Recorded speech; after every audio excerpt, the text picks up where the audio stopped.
Mark సువార్త 3వ అధ్యాయము. సమాజ మందిరములో ఆయన మరలా ప్రవేశింపగా అక్కడ ఊచచేయి గలవాడు ఒకడుండెను. అచ్చటి వారు ఆయన మీద నేరం మోపవలెనని ఉండి విశ్రాంతి దినమున వారిని స్వస్థపరచునేమో అని ఆయనను కనిపెట్టి చూచుచుండిరి. ఆయన, నీవు లేచి మధ్యను నిలువమని ఊచ చేయగల వానితో చెప్పి వారిని చూచి, విశ్రాంతి దినమున మేలు చేయుట ధర్మమా, కీడు చేయుట ధర్మమా, ప్రాణ రక్షణ ధర్మమా, ప్రాణహత్య ధర్మమా అని అడిగాను. అందుకు వారు ఊరకుండిరి. ఆయన వారి హృదయ కాఠిన్యమునకు దుఃఖపడి కోపముతో వారిని కలయజూచి, నీ చేయి చాపమని ఆ మనుషునితో చెప్పెను. వాడు తన చేయి చాపగా అది బాగుపడెను. పరిసయ్యులు వెలుపలికి పోయి వెంటనే హేరోదేయులతో కలుసుకొని ఆయనను ఎలాగూ సంహరింతుమా అని ఆయనకు విరోధముగా ఆలోచన చేసిరి. యేసు తన శిష్యులతో కూడా సముద్రమునొద్దకు వెళ్ళగా గలిలయ నుండి వచ్చిన గొప్ప జన సమూహము ఆయనను వెంబడించెను.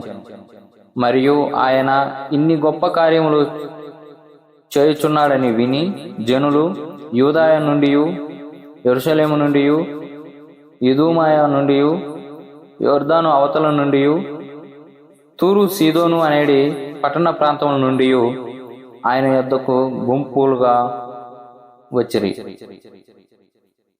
జనులు గుంపు కూడగా చూచి వారు ఆయనకు ఇరుకు కలిగింపకుండానట్లు చిన్న దోణి ఒకటి తనకు సిద్ధపరచవలనని ఆయన తన శిష్యులతో చెప్పెను. ఆయన అనేకులను స్వస్థపరిచెను కనుక రోగ పీడితులైన వారందరూ ఆయనను ముట్టుకొనవలనని ఆయన మీద పడుచుండిరి. అపవిత్రాత్మలు పట్టిన వారు ఆయనను చూడగానే ఆయన ఎదుట సాగిలపడి, నీవు దేవుని కుమారుడవని చెప్పుచూ కేకలు వేసిరి. తన్ను ప్రసిద్ధి చేయవద్దని ఆయన వారికి ఖండితముగా ఆజ్ఞాపించెను. ఆయన కొండ ఎక్కి తనకిష్టమైన వారిని పిలువగా వారు ఆయన యొద్దకు వచ్చిరి. వారు తనతో కూడా ఉండునట్లు దెయ్యములను వెళ్ళగొట్టు అధికారము గలవారై సువార్త ప్రకటించుటకు వారిని పంపవలనని ఆయన 12 మందిని నియమించెను. వారెవరనగా, ఆయన పేతురను పేరు పెట్టిన సీమోను, జబదేయి కుమారుడగు యాకోబు, అతని సహోదరుడగు యోహాను, వీరిద్దరికి ఆయన బోయనెర్గేసు అను పేరు పెట్టెను. బోయనెర్గేసు అనగా ఉరిమేరి వారని అర్థము.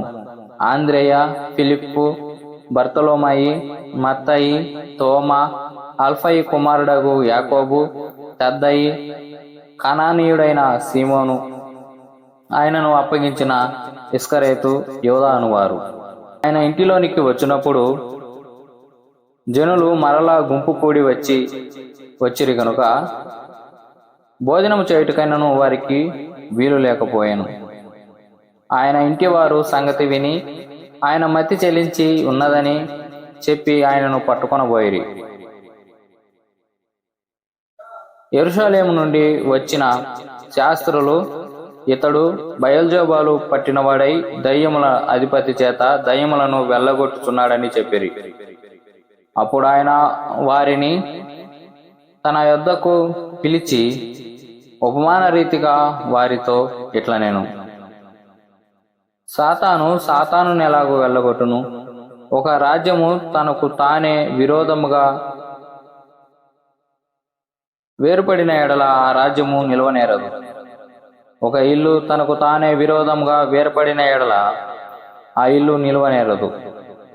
సాతాను తనకు తానే విరోధముగా లేచి వేరుపడిన ఎడల వాడు నిలువలేక పడతేరును. ఒకడు బలవంతుడైన వానిని మొదట బంధించితేనే తప్ప ఆ బలవంతుని ఇంటదొచ్చి వాని సామాగ్రి దోచుకొన నేరడు. బంధించిన ఎడల వాని ఇల్లు దోచుకొనవచ్చును. పాపములను మనుషులు చేయు దూషణలన్నీ వారికి క్షమింపబడును గాని పరిశుద్ధాత్మ విషయము దూషణ చేయువాడెప్పుడును క్షమాపణ పొందక నిత్య పాపము చేసిన వాడై ఉండునని మీతో నిశ్చయముగా చెప్పుచున్నాను నేను. ఎందుకనగా ఆయన అపవిత్రాత్మ పట్టినవాడని వారు చెప్పిరి. ఆయన సహోదరులు తల్లియు వచ్చి వెలుపల నిలిచి ఆయనను విలువనంపించిరి. జనులు గుంపులుగా ఆయన చుట్టూ కూర్చుండిరి. వారు, ఇదిగో నీ తల్లియు నీ సహోదరులు వెలుపల ఉండి నిన్ను నీ కోసం వెతుకుచున్నారని ఆయనతో చెప్పగా, ఆయన, నా తల్లి నా సహోదరులు ఎవరని తన చుట్టూ కూర్చున్న వారిని కలయజూచి, ఇదిగో నా తల్లియు నా సహోదరులు, దేవుని చిత్తము చొప్పున జరిగించువాడే నా సహోదరుడును నా సహోదరి తల్లి అని చెప్పెను.